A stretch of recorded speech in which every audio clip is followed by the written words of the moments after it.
In this video, we're delving into the world of the King's Gambit through the lens of the 19th century genius Paul Morphy. A true virtuoso, Paul Morphy has over 50 games in the King's Gambit, and it was a struggle to pick only 5 of them to show you.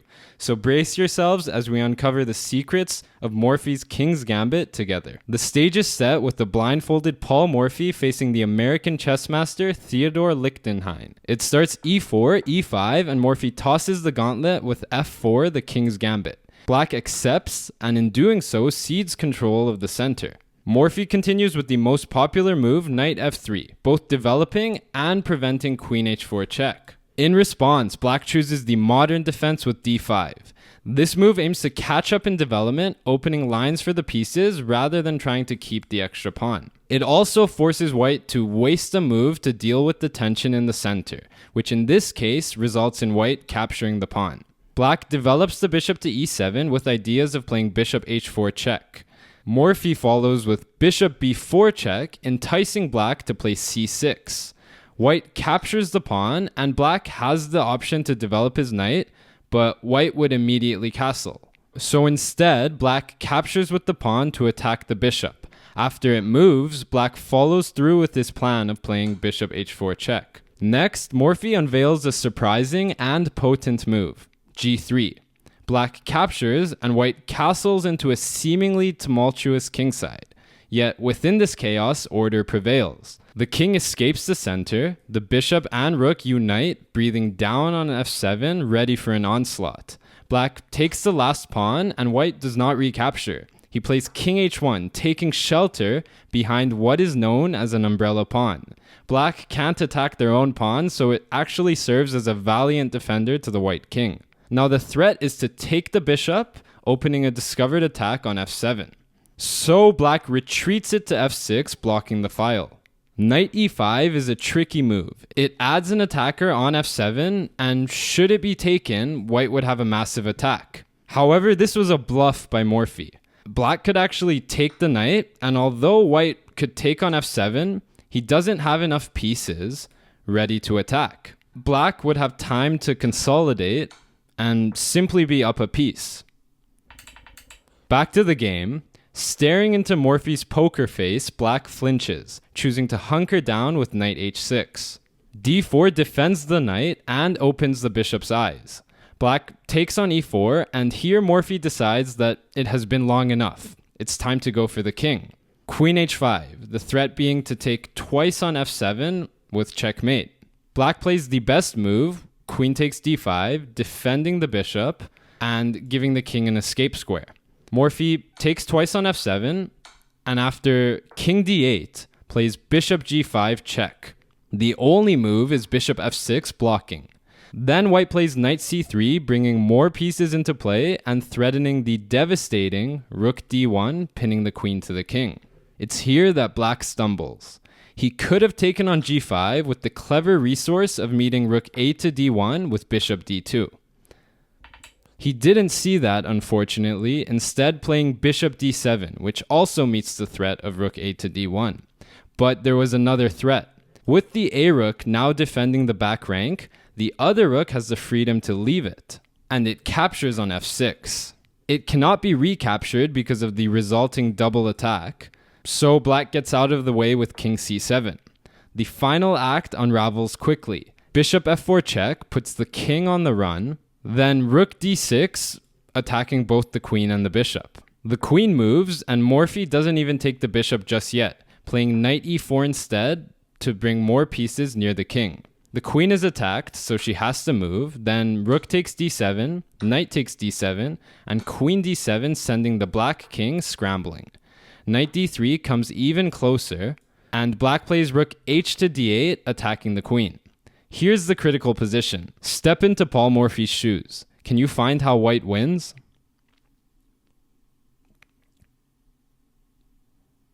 The sequence of moves is queen b7 check, king a5, bishop d2 check, queen takes d2, knight c4, a royal fork, king a4, and if you thought to take the queen, then think again.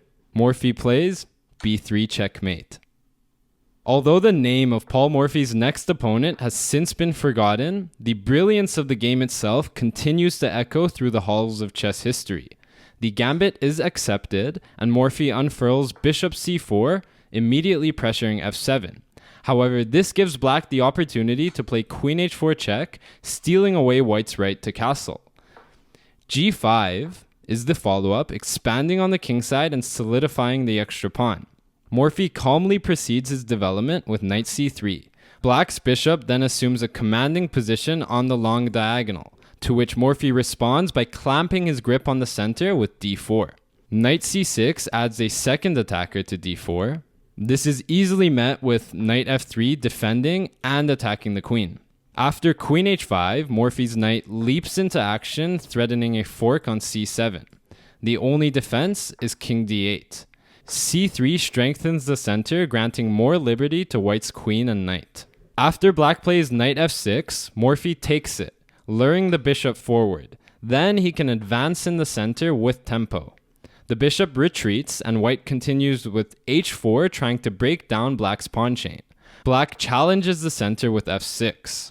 Seeing the pinned pawn, white plays king g1 to protect the rook, opening a looming threat of a discovered attack on the queen. Black retaliates with g4, attacking white's knight. The best move would be to take on f6, followed by knight g5.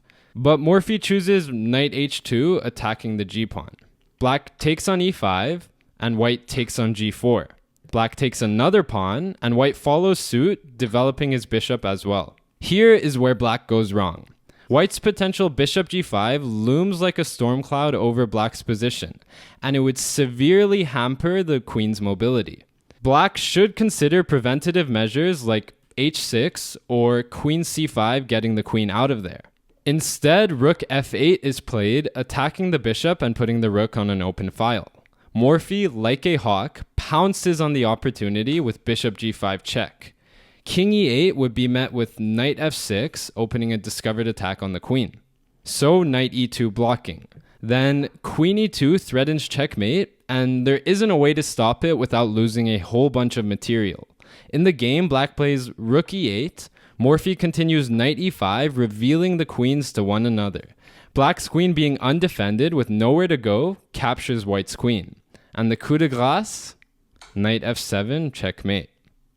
In the third game, our protagonist Morphy is challenged by Bornemann, who declines the gambit, choosing bishop c5, the classical defense. This move not only makes it difficult for white to castle kingside, but it also weaves a subtle trap. Were white to take the pawn, black could play queen h5 check, which would either win a rook, or worse, checkmate. Morphy, of course, doesn't fall for this, playing knight f3 to pressure black's central pawn. Black supports it with d6, then c3 aims to expand in the center. Black plays bishop g4, pinning the knight, while white's bishop claims c4, eyeing the f7 square. Knight f6 develops and attacks e4. Morphy inserts pawn takes e5. Now if black takes back immediately, then white could play bishop takes f7, and after the king recaptures, unleash knight takes e5 with a fork, winning material. So black takes the knight first, bringing white's queen out before capturing on e5. Morphy continues d3, strengthening the center and opening up the bishop. After knight c6, white immediately develops the bishop to g5, pinning the knight. Black plays a6, planning a queenside expansion. White continues his development with knight d2, having a long-term scheme of maneuvering the knight to d5, where it can pile up on the pinned piece.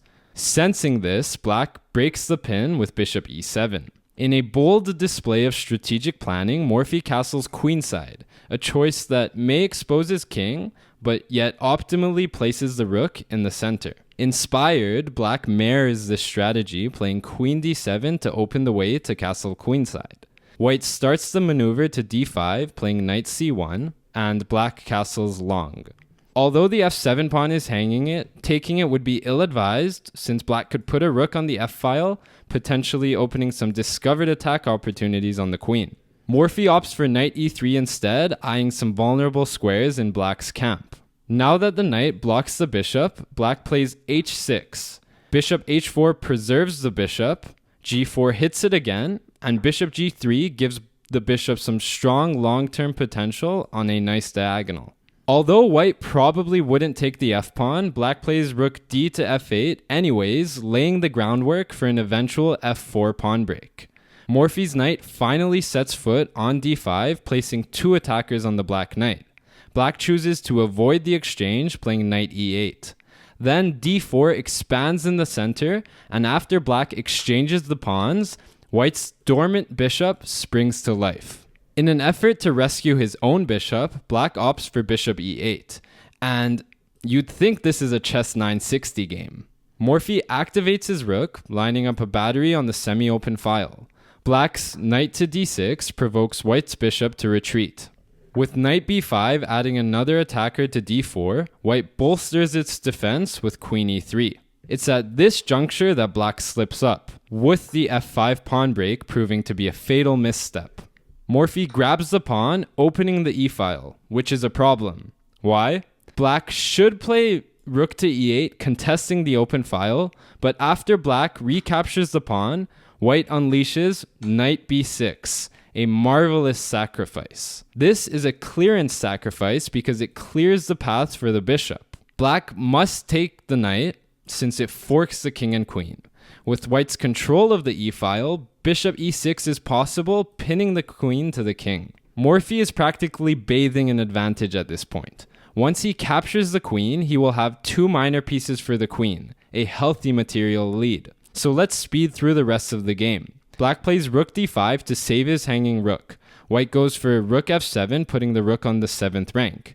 Knight e7 is followed by king b1 so that white's rook can occupy the open c-file. Rook e8 tries to consolidate black's position. Then rook c1 check, and black's position is deteriorating. They block with knight c7. Morphy at long last takes the queen, and black recaptures with the rook. Then white plays d5, threatening to push again with a fork. Black uncovers a discovered attack with knight c6, but white simply dismisses it by taking the knight. Black takes the queen, and white takes the rook with check. The king slides over one square. After Morphy takes the knight, black resigns, since on the next move, white can make a queen and it cannot be captured due to the pin. In the penultimate game, Paul Morphy faces Paul Ross, who accepts the gambit. Morphy continues with knight f3, and black plays c6 in an attempt to challenge white's center with d4. Knight c3 puts a stop to that plan for now, prompting black to play bishop b4 to remove the knight. Bishop c4 continues the battle for d4, and black captures the knight, which in turn allows white to assert dominance over the d-file and liberate his bishop. Any attempt from black to play knight f6 would be effectively stymied by e5, so black plays knight e7.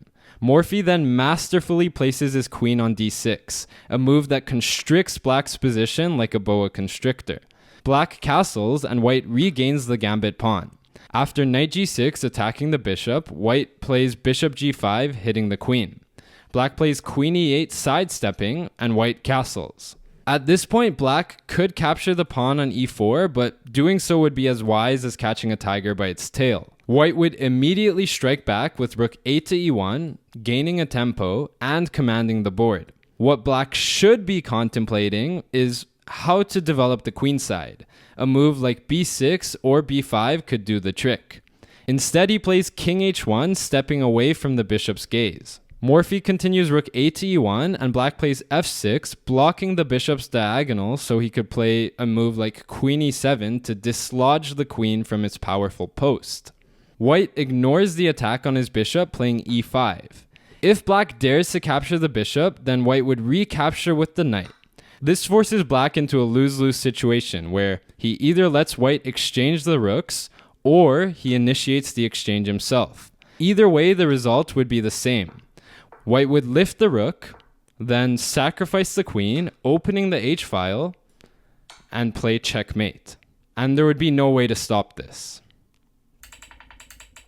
Back to the game, black plays f5, keeping the f-file closed. Morphy plays knight d4, attacking the f-pawn, so black pushes it once more. Then e6 signals the ominous approach of e7, compelling black to react. He takes the pawn, sparking a flurry of exchanges on e6 before white takes with the rook, attacking the queen. She goes to c8. Morphy sacrifices the rook on g6, opening the h-file, then takes the pawn with his queen. Black, in a desperate bid for survival, attempts to exchange queens. Morphy counters with a stroke of genius.